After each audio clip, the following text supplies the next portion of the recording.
വയനാട് മുണ്ടക്കയിലുണ്ടായ ഉരുൾപൊട്ടലിൽ കാണാതായവർക്കായുള്ള തിരച്ചിൽ 9ാം ദിവസവും തുടരും.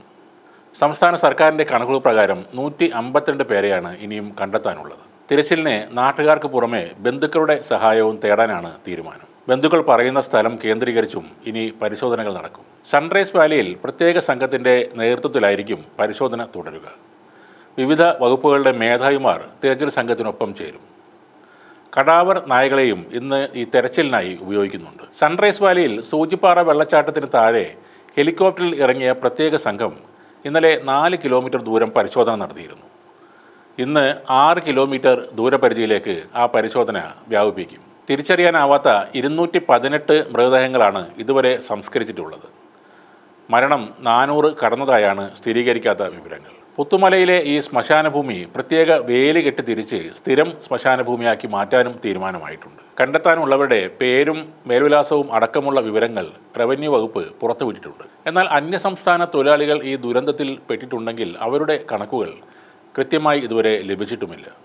310 ഹെക്ടർ കൃഷിഭൂമി ഈ കുത്തിയൊലിച്ചെത്തിയ ഉരുൾപൊട്ടലിൽ നശിച്ചതായാണ് കൃഷി വകുപ്പിൻ്റെ പ്രാഥമിക കണക്കുകൾ വ്യക്തമാക്കുന്നത്. 6 ഹെക്ടറോളം വനഭൂമിയും ചെളിയിലാണ്ടുപോയി. ഏറ്റവും അധികം നാശമുണ്ടായിരിക്കുന്നത് കാപ്പിത്തോട്ടങ്ങളിലാണ്. 100 ഹെക്ടറാണ് കാപ്പിത്തോട്ടം നശിച്ചുപോയത്. 70 ഹെക്ടറിലെ കുരുമുളകും 50 ഹെക്ടർ ഏലവും നശിച്ചിട്ടുണ്ട്. പ്രധാന വരുമാന മാർഗങ്ങളിലൊന്നായ തേയിലത്തോട്ടങ്ങളും നശിച്ചിട്ടുണ്ട്. 55 ഹെക്ടറോളമാണ് തേയിലത്തോട്ടങ്ങൾ ഇല്ലാതായത്. അതിനിടെ പുത്തുമലയിൽ കൂടുതൽ ഭൂമി ഏറ്റെടുക്കുകയും ചെയ്തിട്ടുണ്ട്. 20 സെൻറ്റ് ഭൂമിയാണ് അധികമായി ഏറ്റെടുത്തത്.